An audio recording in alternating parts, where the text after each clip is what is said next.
Hi, I'm Rico. Hi, I'm Lindsay. Welcome to the game plan. This is a continuation of our best of the year for 5 years consecutive. So it's not a top 5 list of a given year's, it's a top one for 5 different years. Right.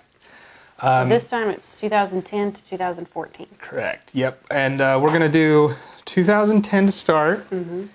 And for me, it was 7 Wonders. 7 Wonders. Yeah. Yep.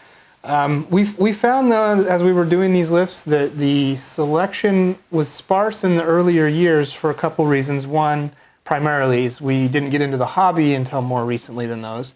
And then two, which is very closely related to this, is the games have gotten so much better in the recent years that I don't think the popularity of a lot of games in the past have persisted. And so the few gems that have persisted are, they're classics for a reason. Yeah. They are really good. And so we probably haven't been introduced to as many games from the past for that reason. And there's just, any given day that you jump into the hobby, you're going to have more games than you'll have time to play in your lifetime if you just started from this day forward. Yeah. So, I think we're going to have a little bit of overlap. Probably. So 7 Wonders is our first overlap. Yes. Our second one is not going to be an overlap, I don't think. You don't think? No, because you've never played Eclipse. Oh, I haven't played Eclipse. 2008 Eclipse. 2011? Wait. 11.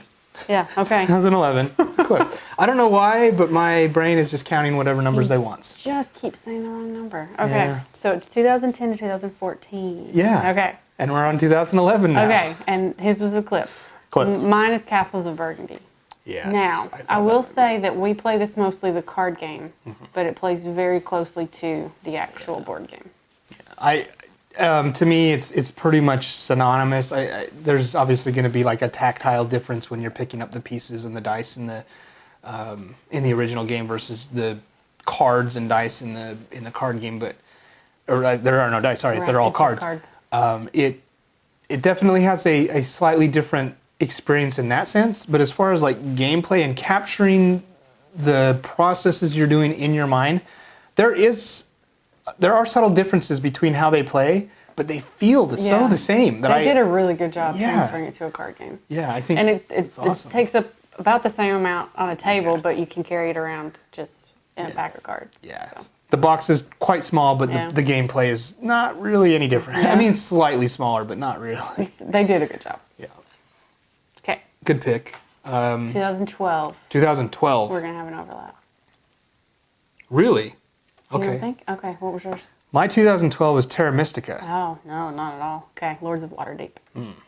Yeah. I had chosen low. I figured you'd choose Lords of Waterdeep. I thought you would too. No, and Lords of Waterdeep is a fine game. It's one of the games that I may have, I don't want to say moved past it. It's a great gateway worker placement game, and I still enjoy it, and I still think it's, I have very fond nostalgic memories of it. But it's maybe doesn't have as much going on as some of the games I've grown into more recently, I would say. I would not play it now without Scoundrels of Skullport. Oh, absolutely. Yeah, Scoundrels of Skullport. Both of them. The Skullport and the Duggery something. I don't remember what they're called. Yeah, something. Those two, both of them, fantastic. I personally wouldn't play without either.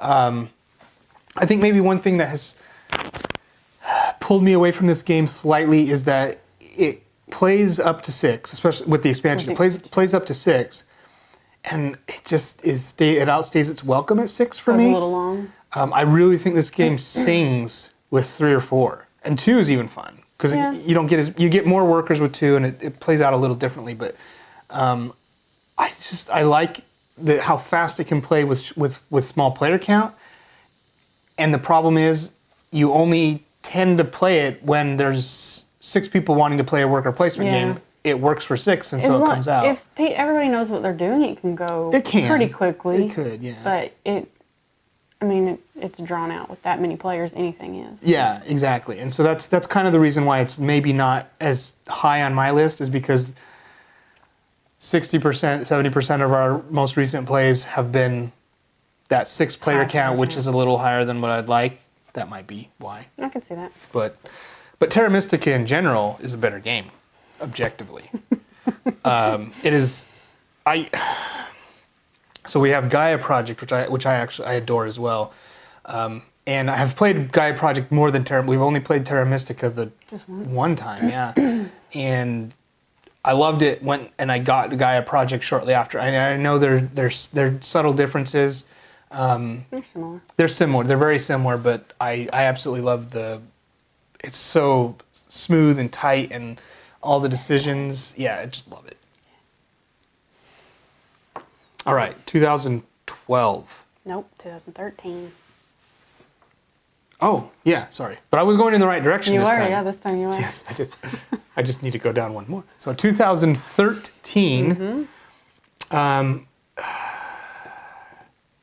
had a really hard time.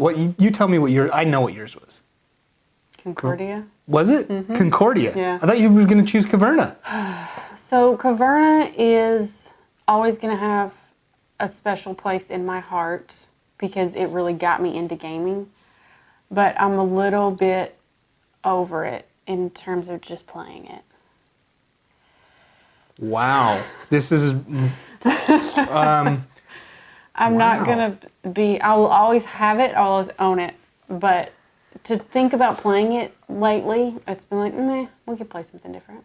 Wow. So Concordia we've only played it a couple times at conventions. We don't own this game, but I just really like it, and I would like to play some of the expansions with it. So I have proof here. I wrote Caverna and then put in parentheses here, Concordia. Yeah?